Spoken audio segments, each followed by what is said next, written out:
All right, welcome back to Broncos Country Tonight, going through some observations from day one of training camp. And we're going to now switch over to the defensive side of the ball here, Ben. Let's talk a little bit about what we thought we'd see in the secondary at the third corner spot.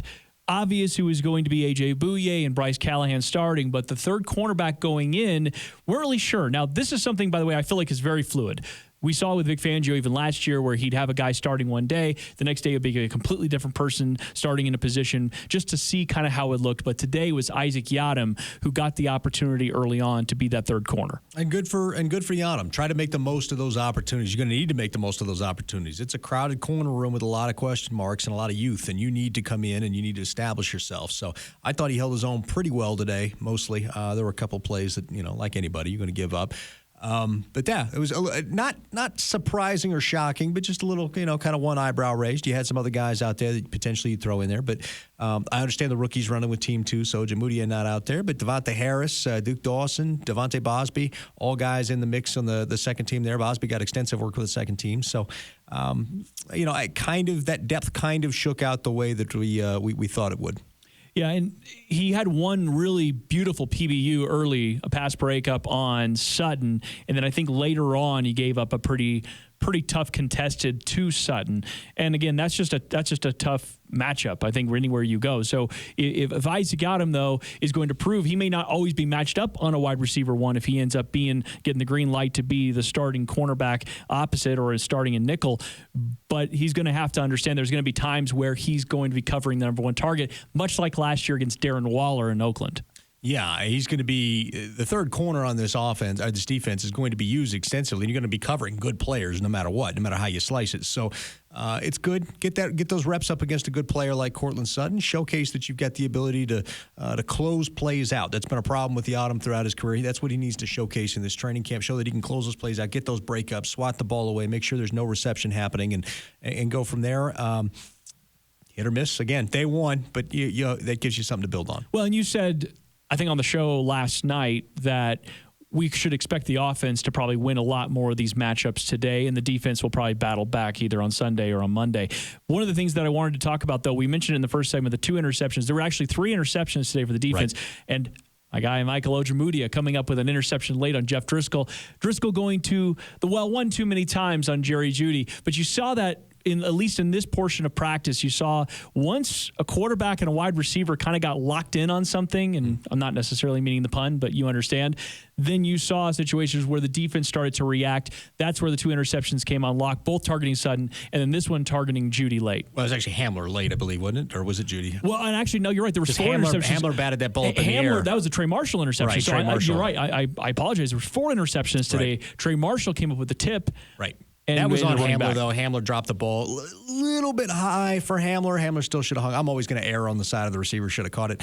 But he should have caught that. Yeah, it was not. I mean, the ball was sort of a little high, but it wasn't exorbitantly high. So, I think that Driscoll surprised me with the zip and honestly the accuracy he had today. There were a couple of bad throws, but mostly pretty accurate throw. And, I was tweeting about it. Somebody came back and was like, well, what's surprising about it? I've seen Jeff Driscoll play before. That's what's surprising about it. So it's nice to see. It's nice to see that.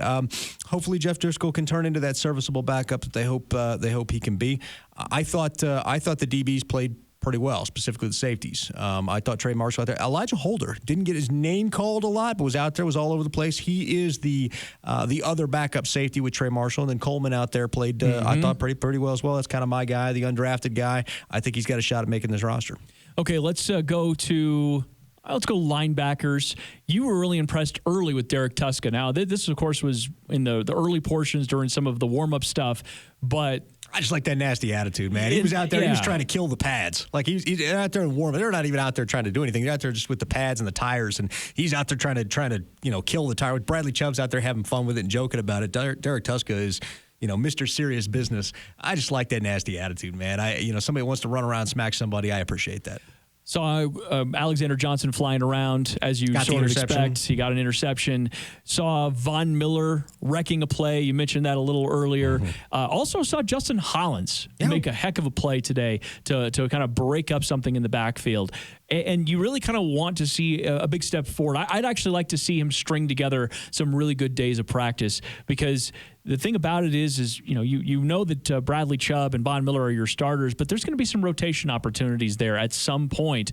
And again, you need to know what your depth looks like. I thought Justin Hollins had a nice couple plays. I would not be surprised to see him take a giant leap forward. Last year, splitting the time between the edge rush and trying to learn that middle linebacker position, they've moved him to be more exclusively edge rush this year, and I think that's going to pay off for him. I think that's his natural home. I get what they were trying to do, big tall guy, take away that bucket throw between the safeties, but I just don't see him as an inside linebacker. As an outside linebacker, he looks more comfortable, looked at home, going downhill, getting after the quarterback, being aggressive. That's who he is, and I think that's going to pay dividends for him this year. As the practice wore on, I don't know if you noticed this, but the defensive line started to get a little more push.